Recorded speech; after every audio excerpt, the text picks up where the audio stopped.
carta do apóstolo Paulo a Filemon. É uma carta pequena, não tem capítulos, seguindo a ordem da nossa Bíblia, com 66 livros. Essa carta está como última carta do apóstolo Paulo, ali antes de Hebreus, uma vez que a carta aos Hebreus há uma discussão sobre quem teria sido o escritor. Então, exatamente a carta que antecede o livro aos Hebreus do Novo Testamento está lá, a carta do apóstolo Paulo a Filemon. Um bom nome para aqueles que procuram o nome para colocar no seu filho, Filemon. Vou discutir isso com a minha esposa para ver o que ela acha desse nome. Quando eu leio as Escrituras, vejo uma coletânea de livros sagrados, segundo os estudiosos, escrito por cerca de 40 autores, num período de séculos de escrita. E ao olhar para as Sagradas Escrituras, eu tento ter sempre em mente de que há uma intencionalidade na escrita.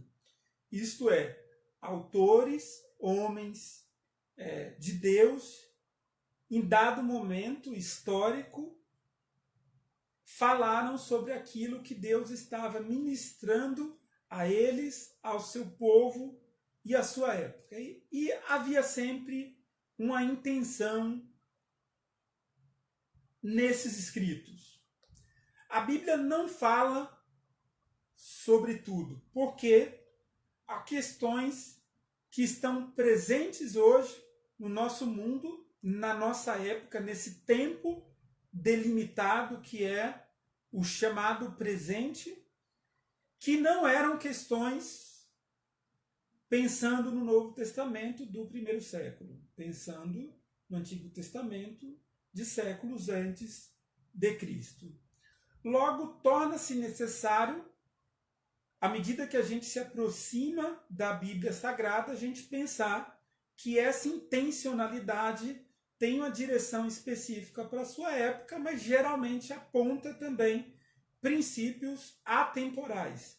Isto é um jeito de viver, um jeito de existir no mundo, especialmente no Novo Testamento, a partir dos Evangelhos de Jesus, que perpassam a dinâmica do tempo e que nos alcançam ainda hoje. Essa é uma forma que eu considero particularmente saudável de se pensar nas Escrituras. Não adianta eu simplesmente tentar interpretar a Bíblia literalmente e aplicar diretamente o que está escrito para mim, porque eu enlouqueceria. Seria uma espécie de anacronismo, uma tentativa de estabelecer um conceito, de impor uma regra fora do seu tempo. Nosso mundo, especialmente nas últimas semanas, vem atravessando um momento bastante delicado que tem nos desafiado a pensar sobre preconceito, racismo, desigualdade social, injustiças sociais, o distanciamento entre aqueles que são mais privilegiados nas sociedades modernas e aqueles a quem não são direcionados o básico necessário do direito à vida, sobrevivência, segurança, acesso à cultura, acesso ao conhecimento. Então, são questões sociais postas historicamente no nosso presente, e quando eu olho para as Escrituras, eu me pergunto o que a Bíblia tem a dizer sobre isso, que a inspiração de Deus sobre os escritores tem como princípio a nos ensinar hoje, diante desses conflitos sociais, diante das injustiças sociais, diante dos absurdos que nos afetam, tanto quando estamos na condição de vítimas, quando também estamos na condição de algozes disso, quando estamos na condição daqueles que praticam a injustiça, a intolerância e atos de desumanidade. Então, a carta do apóstolo Paulo a Filemon me ensina, e tomara Deus que nos ensina um pouquinho exatamente sobre uma questão social de importância para aquela época e continua sendo, em certo sentido, importante também para o nosso tempo. É importante, só uma introdução aqui sobre a carta a Filemon, que o apóstolo Paulo, nesse momento, estava preso. Tem o que a gente chama das cartas, epístolas de Paulo, do apóstolo, a partir da prisão, provavelmente o período que ele estava preso em Roma, pode ter sido também um período que ele ficou preso na cidade de Éfeso. A questão é que Paulo estava preso quando escreveu a carta dele aos Efésios, aos Colossenses e a Filemon.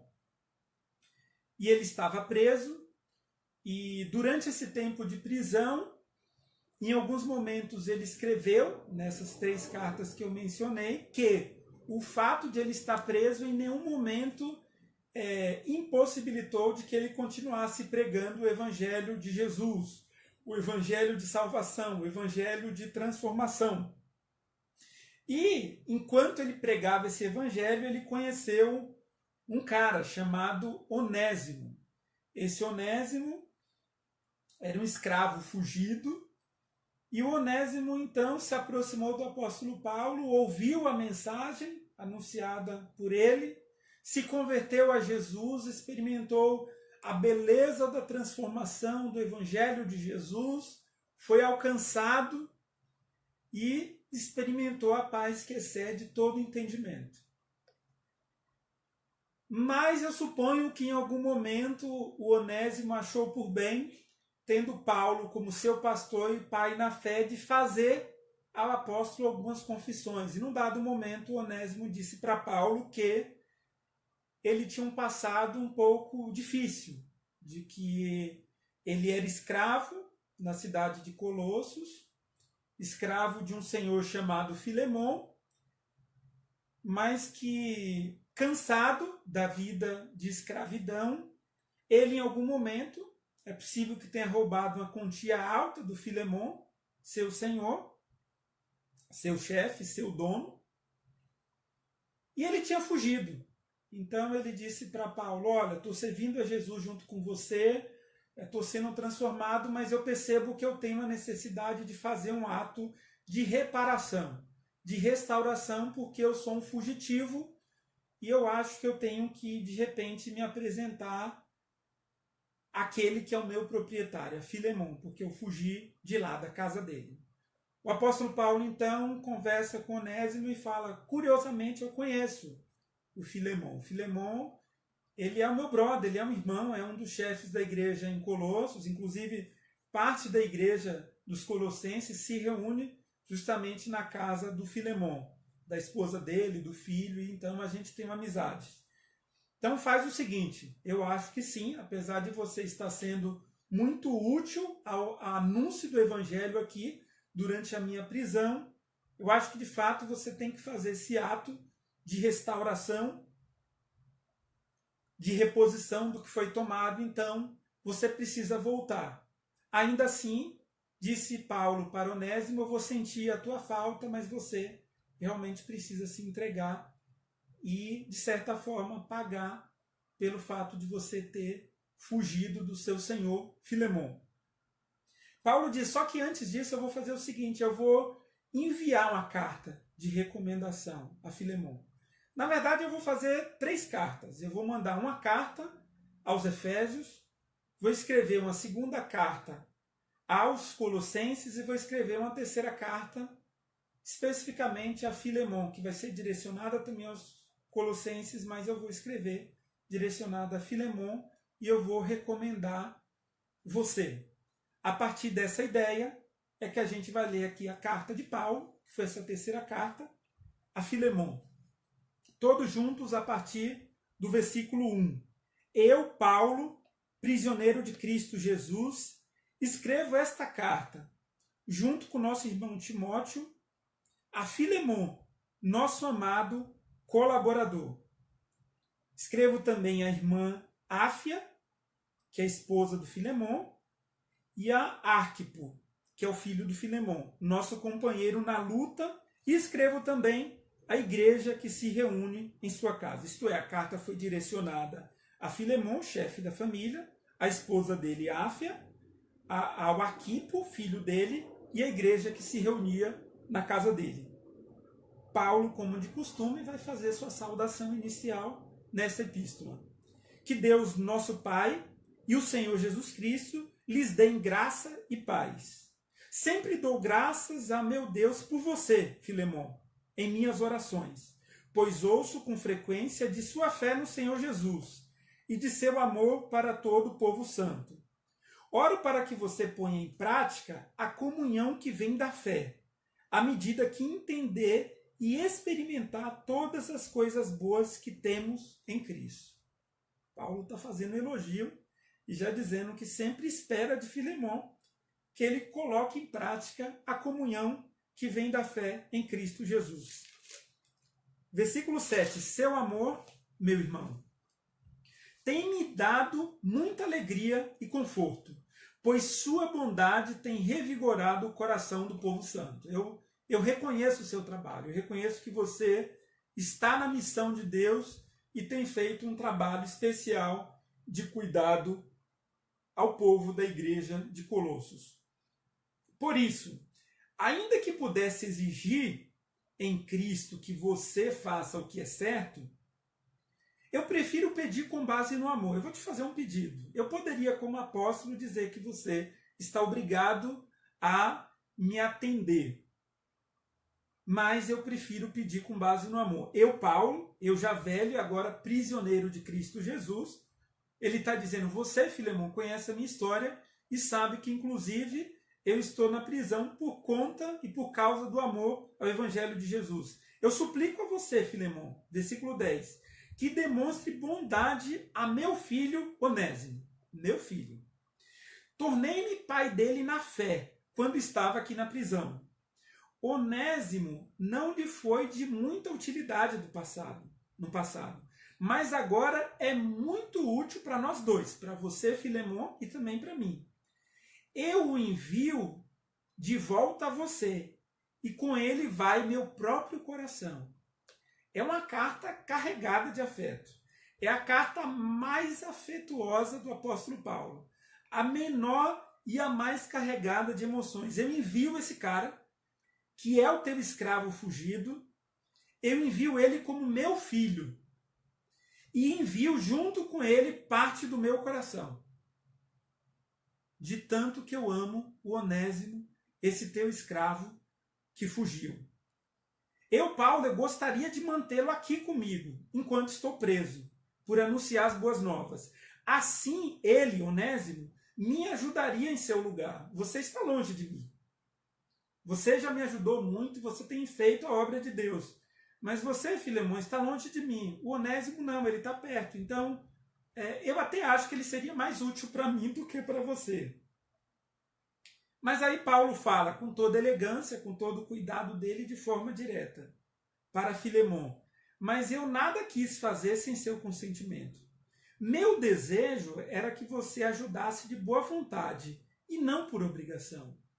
Eu te convido, Filemon, ao bom senso desse teu escravo que fugiu, me encontrou, a partir da mensagem que eu anunciei, se converteu a Jesus e agora está servindo ao Senhor junto comigo, que estou em prisões. Ao que me parece, você perdeu Onésimo por algum tempo para ganhá-lo de volta para sempre. Porque agora ele está comigo, com você e com Jesus. Então, ele estará sempre conosco. É isso que ele está dizendo. E aí Paulo fala para Filemon, ele, o Onésimo, já não é escravo para você. É mais que um escravo. É um irmão amado, especialmente para mim. Ele é um cara importante para mim, Filemon. Agora, ele será muito mais importante para você como pessoa e como irmão no Senhor, não como escravo. Portanto, se você, Filemon, me considera como companheiro na fé, receba Onésimo como receberia a mim mesmo. Que a tua hospitalidade ao receber Onésimo seja exatamente com o mesmo grau de alegria, de satisfação e de prontidão, caso eu estivesse chegando na sua casa. Se ele, Onésimo, seu escravo que fugiu, prejudicou você de alguma forma, ou se lhe deve algo, cobre de mim. Eu, Paulo, escrevo de próprio punho, eu pagarei, e não mencionarei que você me deve sua própria vida. O que Paulo está dizendo é, você foi alcançado por Jesus através da mensagem que eu preguei em uma das minhas viagens missionárias que eu passei aí por Colossos. Mas eu não vou nem te cobrar dizendo que você deve a minha própria vida. Eu prefiro que você ponha na minha conta e eu vou pagar qualquer dívida que o Onésimo, teu escravo que fugiu, deixou com você. Eu assino. Sim, meu irmão, faça-me essa gentileza no Senhor, que Paulo está pedindo a Filemon. Reanime meu coração em Cristo. Eu já estou aqui no sofrimento, estou preso. Me dê essa alegria. Escrevo esta carta certo de que você fará o que eu lhe peço. E até mais. Paulo sabe como convencer alguém. Por favor, prepare um quarto para mim, pois espero que minhas orações sejam respondidas e eu possa voltar a visitá-lo em breve. Epáfras, meu companheiro de prisão em Cristo Jesus, manda lembranças. É aquele jeito do apóstolo Paulo de dizer aquele abraço. Marcos, Aristarco, Demas e Lucas, que é o médico, meus colaboradores, também enviam saudações a vocês aí na igreja dos Colossenses. Que a graça de nosso Senhor Jesus Cristo esteja com o espírito de vocês.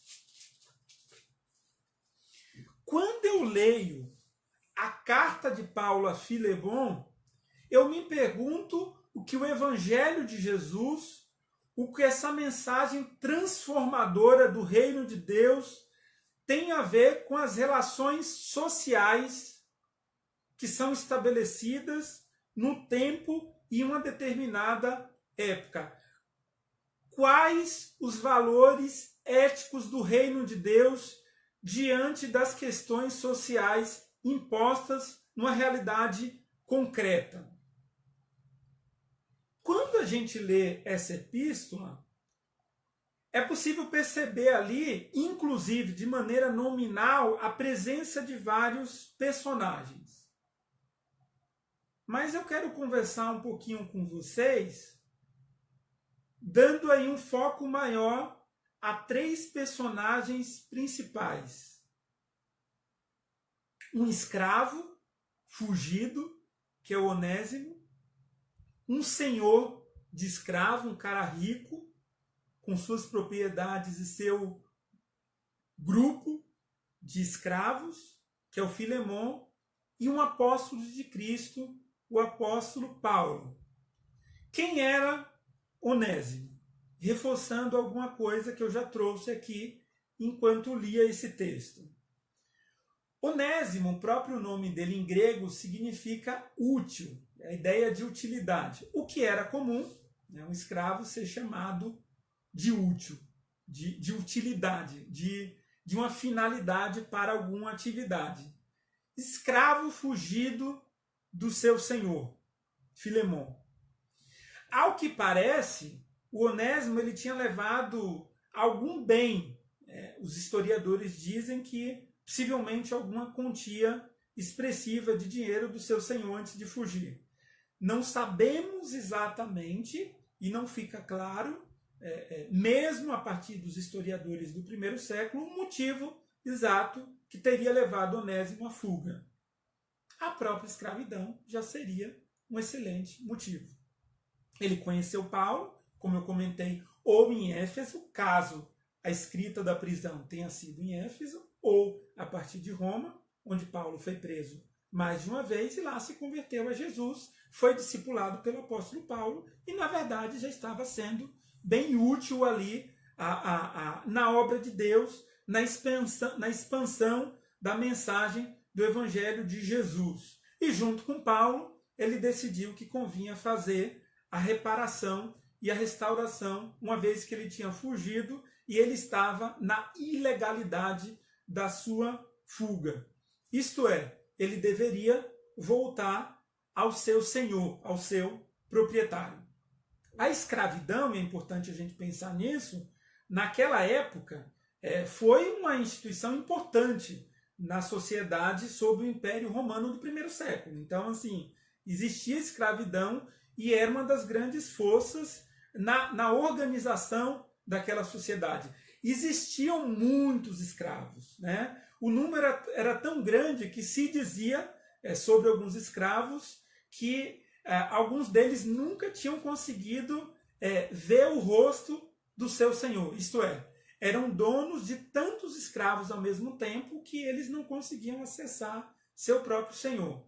Os escravos, eles eram propriedade de seus senhores, assim, eram tão propriedade quanto os campos, as casas, as mansões, os comércios. Então, o escravo era uma propriedade dos seus senhores e podiam ser utilizados para qualquer coisa, desde o cuidado dos seus campos, casas, mansões, como também para os prazeres e perversões dos seus senhores. Os escravos, eles podiam se casar e ter filhos, mas assim como o próprio escravo, suas mulheres e filhos também eram propriedade de seus senhores e os seus senhores tinham liberdade de fazer também qualquer tipo de uso, de abuso sexual, especialmente das esposas dos escravos e dos seus filhos e filhas.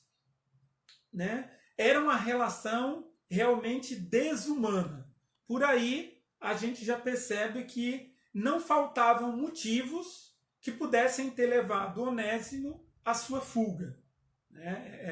Era alguém que não conseguia ser dono de si e que era propriedade de alguém. Era alguém acostumado a ser visto e talvez até ser visto por si mesmo como objeto e não como pessoa. Fala-se também que existiam bons senhores na época, senhores que faziam uma espécie de testamento para que, em morrendo, a liberdade pudesse ser concedida a seus escravos. Senhores também que compravam escravos para educarem seus filhos, para desenvolverem projetos intelectuais e culturais, cantarem, tocarem, fazerem apresentação, por exemplo, enquanto os seus senhores comiam à mesa.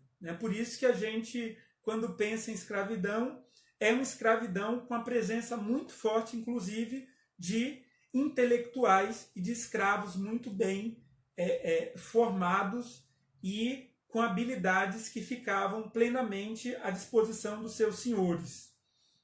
Né? Porém, isso não mudava o fato de que continuavam sendo propriedade de seus senhores, eles continuavam sendo meros objetos. O que me parece uma situação um tanto que atual. E quando o apóstolo Paulo, então, escreve essa carta a Filemon, ele faz, curiosamente, um trocadilho, porque onésimo significa útil, e Paulo fala, olha, durante muito tempo no passado, o onésimo ele foi inútil para você, Filemon. E ele realmente só descobriu o sentido do seu nome, da sua identidade, quando ele foi alcançado por Jesus, ele passou a participar da anunciação do reino de Deus, da palavra de Deus, ele encontrou sentido para a vida, e aí sim ele passou a ser um cara útil. E hoje eu, apóstolo Paulo, posso dizer para você, Filemon, que aquele escravo inútil para você passou a ser útil para o reino de Deus, e útil tanto para mim quanto para você. Em alguns momentos também, se a gente ler lá a carta de Paulo aos Colossenses, vai aparecer o Paulo falando aos Colossenses: envio também Onésimo, irmão fiel e amado, que é um de vocês. Colossenses capítulo 4, versículo 9. Então, nesse momento de envio dessas cartas, o Onésimo foi enviado com Tíquico e outros discípulos a mais, com as 3 cartas em mãos, para serem entregues à igreja em Éfeso, à igreja em Colossos e também a Filemon, que era uma espécie de carta de recomendação que o apóstolo Paulo enviou através dele e dos seus amigos. Filemon residia, o segundo personagem residia em Colossos e parece ter se convertido através da mensagem do apóstolo Paulo. Ele era chefe de uma família com muitas posses e tinha parte da igreja de Colossos que se reunia na casa dele, isto é, era uma casa grande. E ele é descrito nessas cartas pelo próprio apóstolo Paulo como um importante colaborador do evangelho e amigo cristão fiel e pessoal do apóstolo Paulo, uma expressão do evangelho de Jesus naquela região da Ásia Menor. Paulo, que é o terceiro personagem, apóstolo de Jesus Cristo, ele que em vários momentos nas cartas dirigidas às igrejas diz que o apóstolo dele veio diretamente de Jesus, que o encontrou no caminho, que o cegou e o fez enxergar a luz da vida, transformou, discipulou por 14 anos e o colocou e o impulsionou para a missão do reino de Deus a partir de Antioquia.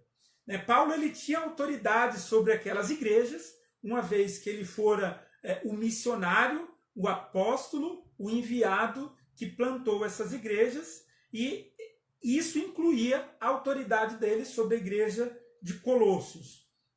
Portanto, o apóstolo Paulo tinha a autoridade de até exigir que Filemon concedesse liberdade a Onésimo. Mas o que diz no texto é que Paulo reclama, isto é, afirma essa autoridade dele, mas diz: eu não gostaria de fazer isso, Filemon, eu gostaria de te constranger ao amor de Cristo.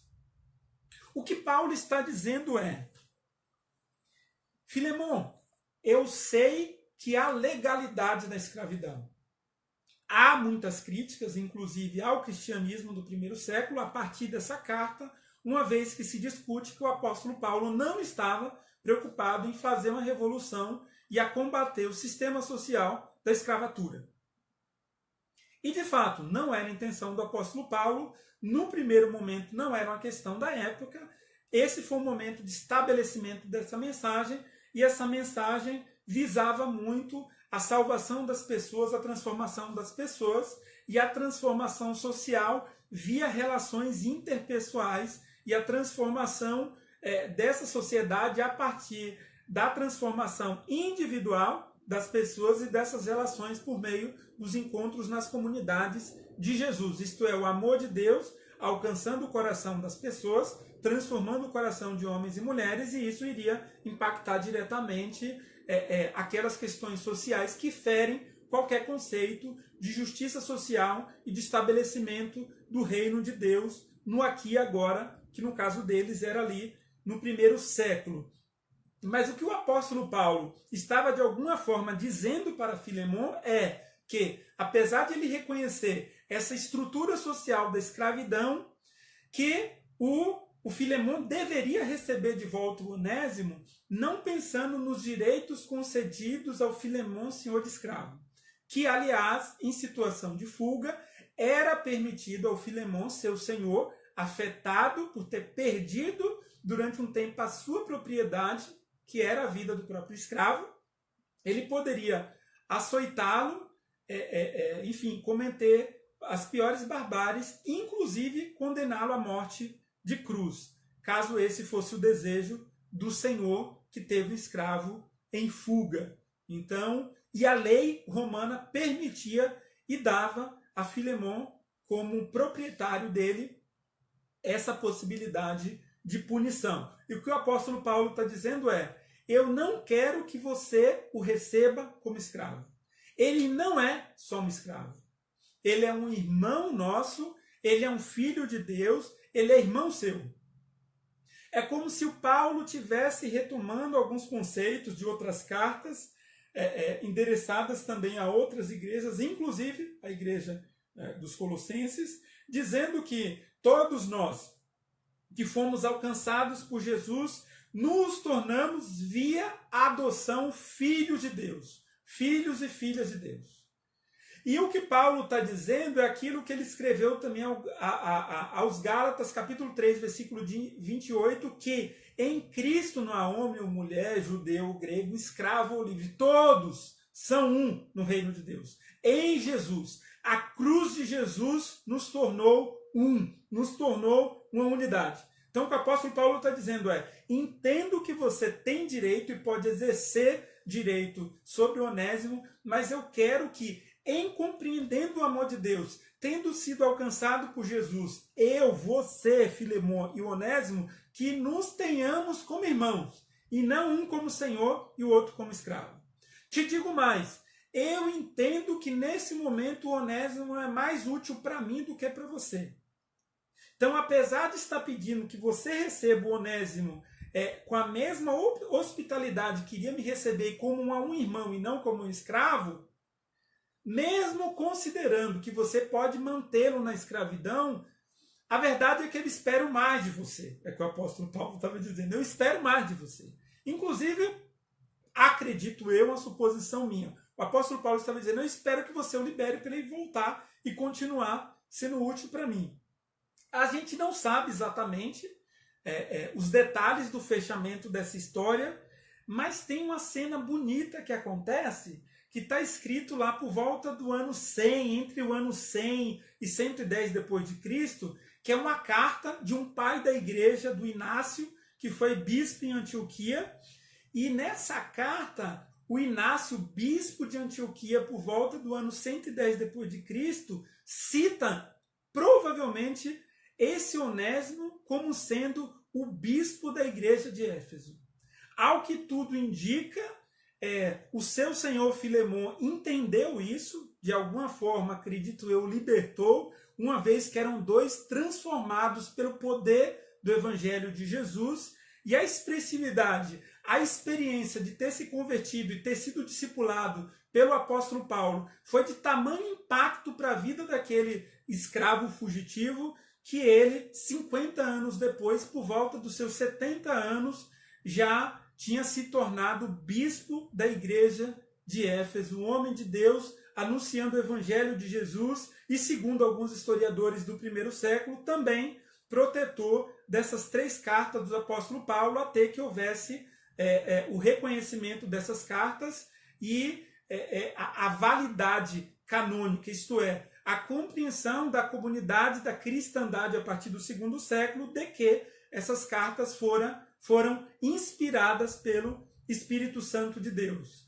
Houve, inclusive, nesse momento de canonização, nesse momento de reconhecimento, na verdade, dessas cartas, do reconhecimento de que eram inspiradas, de que foram inspiradas pelo Espírito Santo de Deus, uma certa dificuldade de reconhecer a carta a Filemon, porque muitos afirmavam que era uma carta mais pessoal do que uma carta pastoral. E de fato não é uma carta pastoral. Né? A pastoral a gente tem algumas outras cartas, a Tito, a 1 Timóteo, a 2 carta a Timóteo, mas Filemon é uma carta carregada de emoções, é uma carta de um amigo para um outro amigo para falar a respeito de um terceiro amigo. Né? Um pedido de reconciliação, um pedido de perdão e também um desafio já imposto, ainda que não efetivamente revolucionário, de que o evangelho transcende as regras sociais impostas.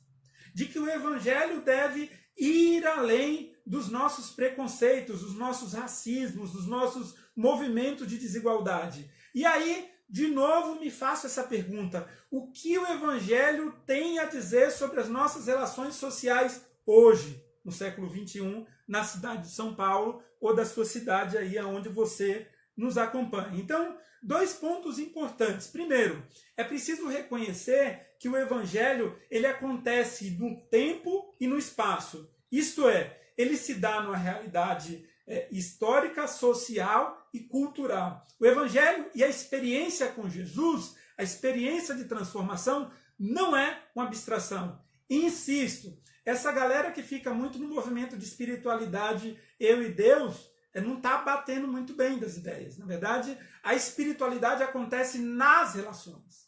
Lógico, fundamental, é importante os ritos de espiritualidade individuais, mas o exercício disso se dá nas relações interpessoais. Se dá nas relações que a gente estabelece com o espaço onde estamos inseridos, com a nossa cidade, com o nosso estado, com a nossa cultura. O evangelho acontece aqui.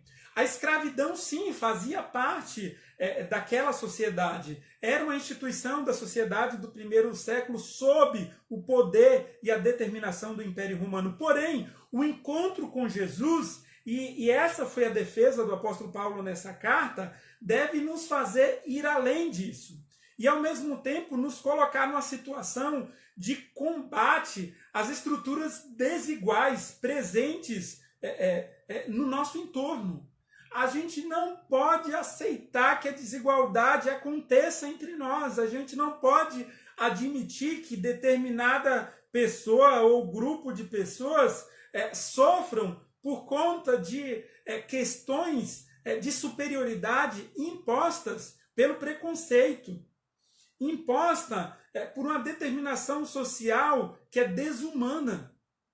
A gente foi produzido num mundo no qual nos foi ensinado que a gente deveria ganhar do outro o tempo inteiro, de que a gente deveria ser esperto e tirar vantagens de tudo, de que a gente deveria cuidar da gente e dane-se os demais.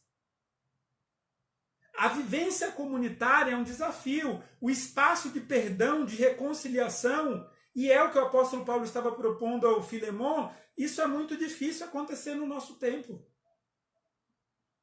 A gente foi se tornando muito individualista e muito apático diante das realidades de injustiça social que vão se apresentando diante de nós. Tiago, capítulo 4, versículo 17, o apóstolo diz o seguinte: aquele, pois, que sabe fazer o bem e não faz, comete pecado. Se sabe o bem que deve fazer, se sabe a postura que deve assumir no mundo e não faz, comete pecado. O silêncio, a falta de manifestação diante da injustiça, nos faz cometer pecado. Salmos 34, versículo 14, diz assim o salmista: aparta-te do mal e faze o bem, procura a paz e segue-a. É preciso que a gente se posicione, uma vez tendo sido transformados pelo Evangelho de Jesus, e que não aceitemos a sustentação e expansão de uma sociedade baseada na desigualdade. A gente não pode tolerar esse tipo de movimento no nosso entorno e, especialmente, a partir de nós. Comportamentos sociais que retiram a dignidade de pessoas ou grupos devem ser combatidos. Essa foi a proposta do apóstolo Paulo a Filemon. O Evangelho de Jesus, o Paulo estava colocando, implica injustiça social e direitos humanos para todos e todas. Ainda que o outro não viva como a gente acha que ele deveria viver, ainda que o outro não pense como a gente acha que ele deveria pensar, a dignidade de toda a humanidade é questão do reino de Deus. É questão da justiça. O Evangelho deve sempre promover ambientes que possibilitem às pessoas o mínimo de dignidade, de reconhecimento, de alguém que olhe para elas, de alguém que considere a sua voz, de alguém que perceba a sua dor, de alguém que se compadeça da situação de caos vivenciada naquele momento. O Evangelho de Jesus não deve se moldar a uma estrutura que sustenta a destruição dos menos favorecidos. Isso não é Evangelho de Jesus. Isso é uma religiosidade tóxica. Quando a instituição, igreja local ou grupo cristão apoia pessoas, figuras com ações puramente desumanas, a igreja deixou de ser igreja, deixou de ser o corpo de Cristo, deixou de exercer o seu papel social, deixou de exercer o seu papel como representação do próprio corpo do Senhor, corpo místico de Cristo. É preciso que a gente perceba isso. Uma segunda questão que se coloca é: se for bom apenas para alguns, logo não é bom. Ou exigimos equidade nas relações, ou estaremos apenas alimentando um sistema social demoníaco que promove o bem-estar de alguns e destrói a maioria. A ideia de meritocracia que a gente ouve tanto nas instituições, quase sempre se transforma, essa ideia, ou se transformou, no motivo para se fazer injustiça através de um conceito bonito nas relações sociais.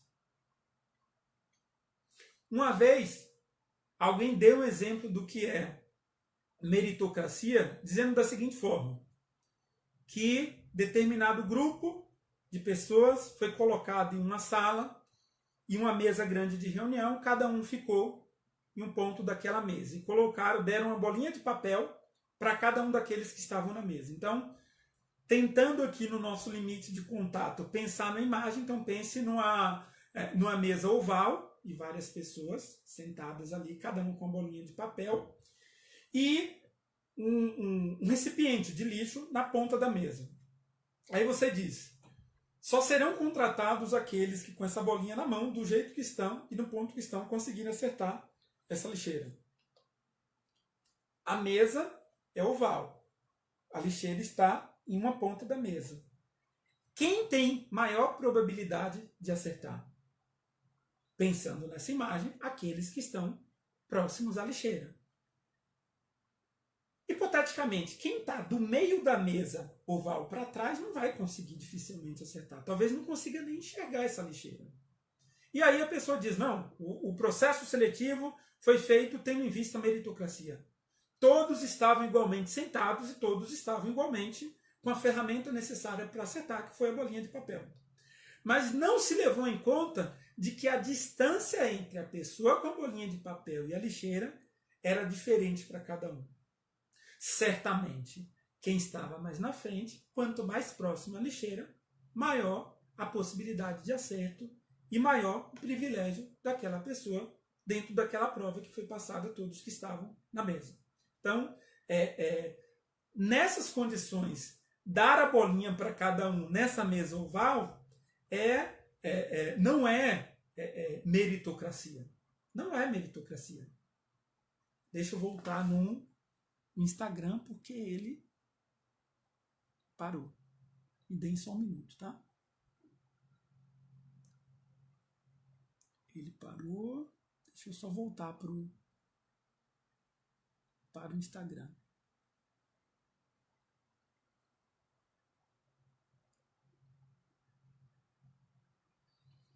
Voltamos também para o Instagram. Então, isso não é equidade. A equidade leva em conta, inclusive, a condição e a possibilidade de alcance de cada um.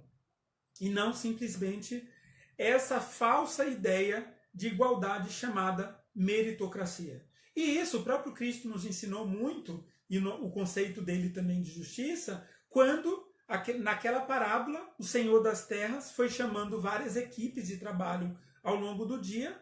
Então tinha uma equipe que chegou bem cedo mesmo, no primeiro horário de trabalho, e teve uma última equipe que só trabalhou 1 hora no final do dia. E foi pago a cada um denário, que equivalia ao salário de um dia. E foi prometido 1 denário para cada um.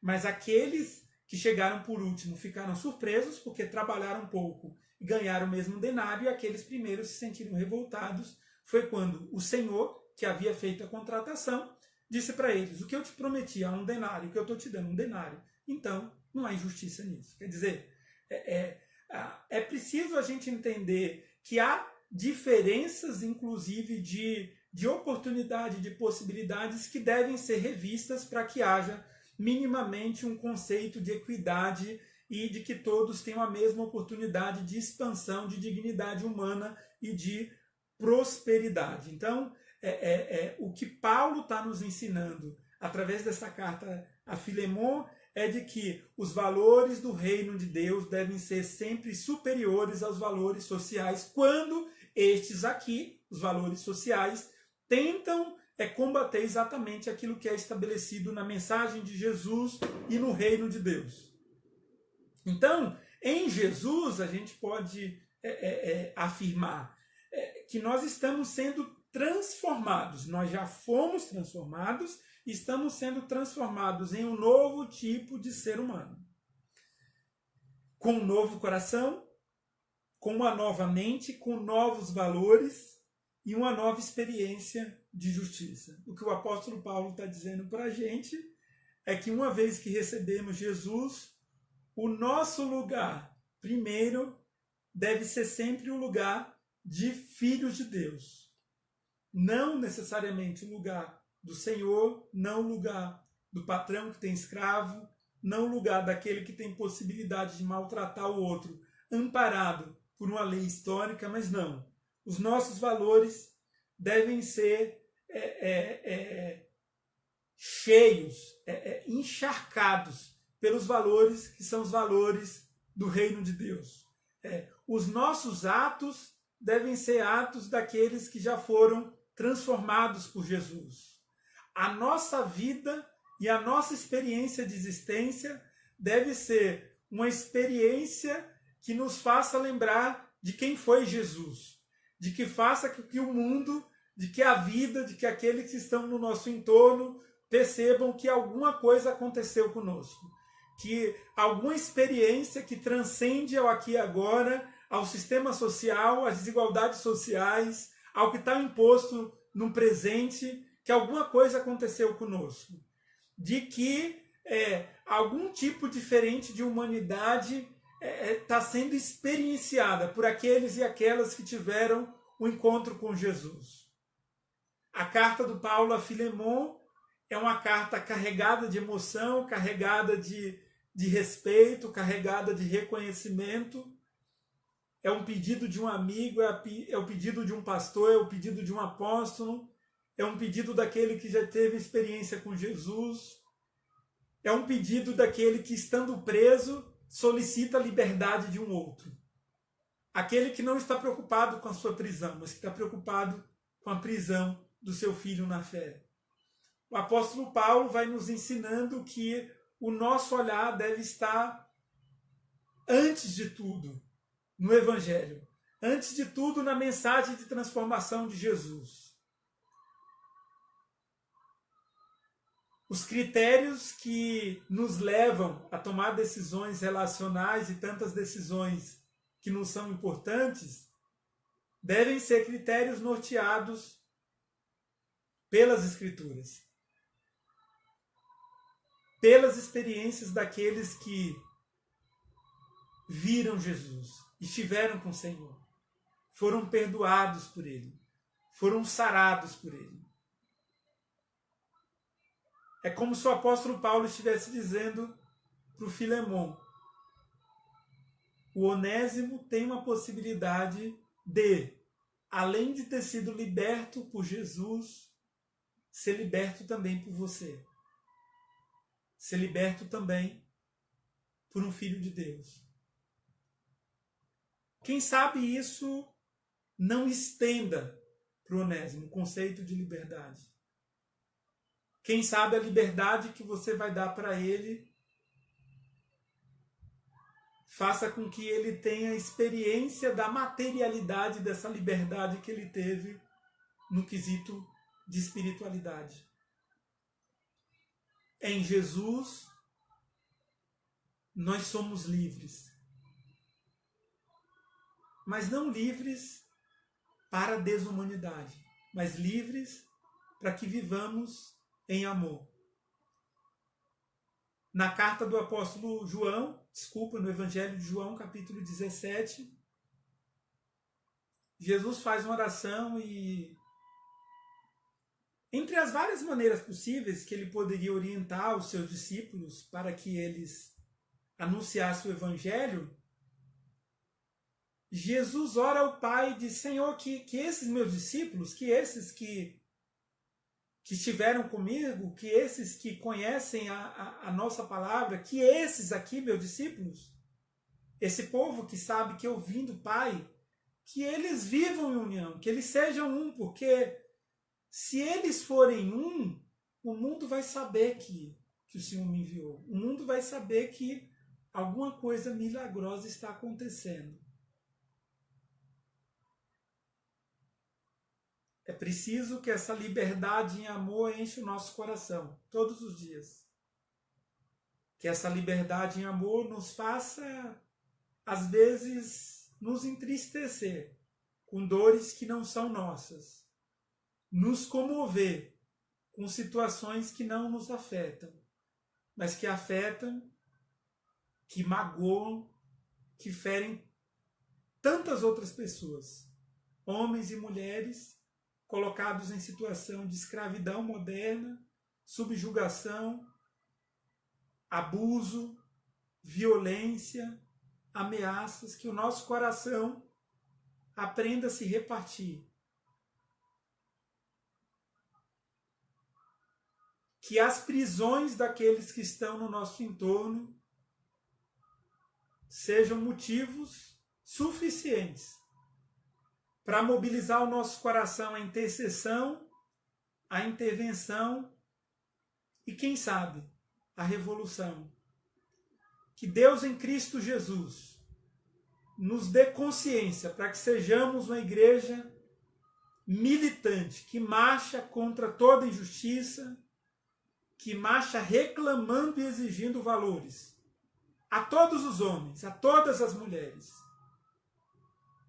Ainda que vez ou outra um de nós não concorde com aquilo, mas é importante que o amor às pessoas, que o direito à vida, que o direito do ir e vir, do existir, do se relacionar, do amar, do construir a própria história, seja concedida a cada homem e mulher em toda a terra. Sejamos apóstolos, Paulos, que sejamos intercessores pela liberdade e em nome da liberdade em Jesus e social de tanta gente que precisa. Que o nosso Deus em Cristo Jesus nos abençoe, nos ilumine por meio do seu Espírito Santo e nos dê um lugar de sentido na vida. Em esperança, sigamos juntos. Amém.